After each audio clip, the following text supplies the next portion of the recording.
At ayun nga ako, nagbabalik ang inyong lingkod, Carlo Mendez TV, at ang pag-uusapan ho natin ngayong araw na ito ay itong maanghang na pahayag ni Baste Duterte dyan sa araw ng Davao kahapon patungkol dito kay Bongbong Marcos na tagos-tagos hanggang kailaliman ng buto. Ayan.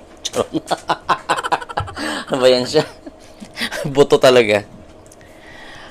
Tagos na mensahe hanggang sa kaibutura ng dagat ng sa Ocean Pacific, kabayan. Pakinggan ho natin itong mensahe ni Baste Duterte. Ayan ho.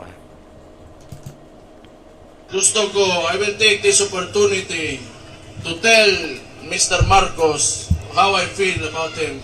Mr. President Marcos, you will never be loved. Yun lang. Yun lang talaga.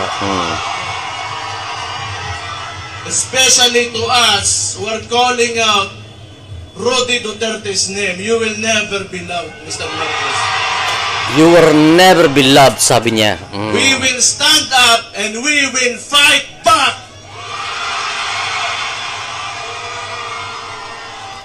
So, isa lang ho yan, guys, no, sa napakaanghang na banat ni Baste Duterte dito sa administrasyong Marcos, kabayan.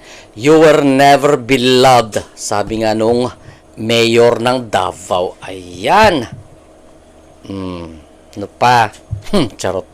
At isa pa hong pag-uusapan natin ngayon, guys, itong pagtanggi di umano ng Solgen or ng Solicitor General na si Menardo Guevara dito sa imbitasyon na katawanin niya sa Korte Suprema ang mga opisyal ng gobyerno na kasama sa habeas corpus petisyon ng mga anak ni dating Pangulong Rodrigo Duterte. Kabilang sa respondents sina Executive Secretary Lucas Bersamin, DOJ Secretary Boying Remulla, PNP Chief Romel Marbil, Police Major General Nicolas Torre III, Solgen Menardo Guevara, Department of Foreign Affairs na si Secretary Enrique Manalo, Immigration Commissioner Norman Tansinco, AFP Chief Romeo Browner, at Undersecretary Antonio Alcantara ng Philippine Center on Transnational Crime. Kamakailan ay magkahiwalay na naghain ng petisyon sila Veronica Kitty Duterte at Davao City Mayor Sebastian Baste Duterte upang maipabalik sa bansa ang kanilang ama na ngayon ay hawak ng ICC. At ayon naman sa Supreme Court, wala pa silang natatanggap na komento mula sa Office of the Solicitor General. Ayan, narito ang paliwanag ni Attorney Salvador Panelo. Pero bago ang paliwanag na yan, guys, ang trabaho kasi ng Solgen is siya ho ang legal defender ng Republic of the Philippines. So bakit nga ba ayaw di umano katawanin ng Solicitor General itong mga opisyal na ito ng gobyerno na naisama nga doon sa habeas corpus na petisyon ng mga Duterte, no? Dahil di umano naniniwala itong si Solgen, si Menardo Guevara, na hindi nga tayo parte ng ICC kasi kumalas na nga ang Pilipinas sa ICC, kaya wala di umanong jurisdiction ng ICC sa Pilipinas. Ito ho ang paliwanag ni Attorney Salvador Panelo, kabayan. Pakinggan ho natin, guys. Yung pong mga respondents ay meron ngayong umagang obligasyon na sumagot. At ang mga respondents, like yung Secretary Remulla, sino pa? Si PNP Chief Marbil, General Torre, at basta apat ang dinimanda namin doon. Ang mag-represent po sa kanila, under the law, ay ang Solicitor General. Kung matatandaan nyo, yung Solicitor General ay ilang beses nating tinurigsa. Katunayan, kanina lang, di ba, binatanggol yung pinaalala ko yung walang jurisdiction pero kung ano nung pinapile nila.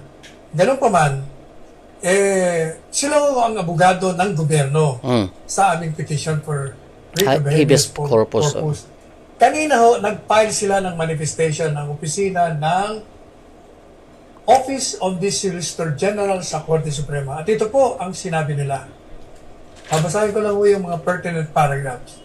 To recall on March 17, 2018, the Republic of the Philippines in the exercise of its sovereign prerogative under Article 127, Paragraph 1 of the Rome Statute, deposited with the Office of the United Nations Secretary General its written notification of withdrawal from the statute. The withdrawal took effect on March 17, 2019. Paragraph. So ayan ho, 2019 nag-took effect yung withdrawal ng gobyerno natin ng Pilipinas dyan sa ICC. So ayaw katawanin ni Solicitor General Minerva Guevara itong mga nasabing kasama sa petisyon ng habeas corpus. Kasi nga naniniwala si Solgen na matagal nang kumalas ang Pilipinas sa ICC at walang jurisdiction ng ICC sa Pilipinas. So ngayon, kung wala nang kung ayaw ikatawan ng Solgen dahil siya nga ang abogado ng Republika ng Pilipinas dito sa gobyerno na ito, so sino ang magiging legal counsel nitong mga nasabing pinapatawag ng Korte Suprema? So sino na? Kung ayaw ng Solgen, ang trabaho kasi ng Solgen dapat siya ang tagapagtanggol ng Estado ng Pilipinas, no ho? Pero dahil nga ayon kay Attorney Salvador Panelo, tinanggihan ito ni Solgen. So ano to, laglagan na ba ito, kabayan? Sabihin ni Solgen, bahala kayo sa buhay nyo. Maghanap kayo ng abogado nyo, bahala kayo sa buhay nyo. Baka sabihin siguro ni Minardo Guevara, guys. Ayan. So kung ano man katotohanan nito, abangan natin kasi binigyan ho sila ng 24 hours. Ewan ko kung ano na ho nangyari. Wala pa namang inilalabas na komento itong kampo ng Duterte. Di ko lang alam kung may inilabas na ho about dito sa habeas corpus na isinampan nila dyan sa Korte Suprema, kabayan. So tingnan natin, ha? Kasi mukhang ayaw na talaga katawanan ng Solgen itong mga ahensya ng gobyerno, kabayan, no? Parang nasusuka na ba ito? Charot. So ayan lang ho muna pag-uusapan natin. Carlo Medes TV is signing off. Keep safe everyone and have a blessed day ahead to all of you guys. Bye-bye.